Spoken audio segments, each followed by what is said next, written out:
ਜ਼ਰਾ ਇਹ ਵੀਡੀਓ ਵੇਖਿਓ। ਹੈਲੋ ਕਾਲੂ, ਭਾਬੀ ਨਾ ਕੋਠੇ ਤੋਂ ਡੇਗੀ, ਮੈਨੂੰ ਲੱਗਦਾ ਇਹਦੇ ਦਿਮਾਗ ਤੇ ਸੱਟ ਵੱਜੀ। ਇਹ ਪਾਗਲਾਂ ਵਾਲੀਆਂ ਹਰਕਤਾਂ ਕਰੀ ਜਾਂਦੀ ਐ। ਤੂੰ ਛੇਤੀ ਘਰੇ ਆ ਜਾ। ਹਾਏ ਕੀ ਹੋ ਗਿਆ ਮੇਰੀ ਕਾਲੋ ਨੂੰ? ਕਾਲੋ ਇੱਧਰ ਮੇਰੇ ਵੱਲ ਦੇਖ, ਮੈਂ ਤੇਰਾ ਕਾਲੂ ਸਿੰਘ ਸਰਦਾਰ ਘੋੜੇ ਪੰਜ ਬੰਦੂਕਾਂ ਚਾਰ। ਮੈਨੂੰ ਨਹੀਂ ਪਤਾ ਕੌਣ ਆ, ਤੂੰ ਨਸਲਾ ਜਾ। ਮੈਨੂੰ ਤਾਂ ਸੱਚੀ ਨਹੀਂ ਬੇਬੇ ਕੁਝ ਯਾਦ ਹੈਗਾ। ਤੁਸੀਂ 1 ਮਿੰਟ ਰੁਕੋ, ਮੈਂ ਇੱਕ ਚੀਜ਼ ਲੈ ਕੇ ਆਉਣਾ।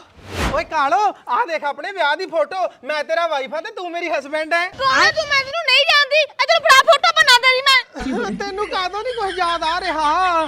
ਕਾਲੋ ਮੈਂ ਨਾ ਤੇਰੀ ਮਾਂ ਨਾਲ ਤੇਰੀ ਗੱਲ ਕਰਾਉਣਾ, ਕੀ ਪਤਾ ਕੁਝ ਯਾਦ ਆ ਜੇ ਤੈਨੂੰ। ਨਾ ਮੇਰਾ ਕੋਈ ਮਾਂ, ਨਾ ਮੇਰਾ ਕੋਈ ਪਿਓ, ਮੈਂ ਤਾਂ ਅਨਾਥ ਆ।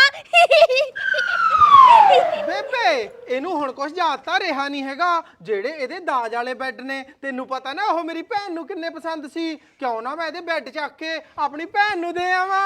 ਭਾੜ ਦਾ ਖਸਮਾ, ਕੰਮ ਤੋਂ ਬਚਣ ਦੀ ਖਾਤਰ ਤਾਂ ਮੈਂ ਪਾਗਲ ਬਣੀ ਸੀ। ਐ ਤੂੰ ਮੇਰੇ ਬੈੱਡ ਕਿਵੇਂ ਆਪਦੀ ਭੈਣ ਨੂੰ ਦੇ ਦੇਂਗਾ?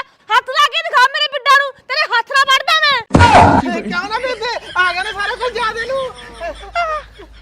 ਹਾਂਜੀ, ਆਇਆ ਫਿਰ ਮਜ਼ਾ? ਜੇ ਮਜ਼ਾ ਆਇਆ ਤੇ ਚੈਨਲ ਸਾਡੇ ਅਕਾਊਂਟ ਨੂੰ ਫਾਲੋ ਵੀ ਕਰੋ ਤੇ ਸਬਸਕ੍ਰਾਈਬ ਵੀ ਕਰੋ। ਸ਼ੁਕਰੀਆ। ਅੱਲਾ।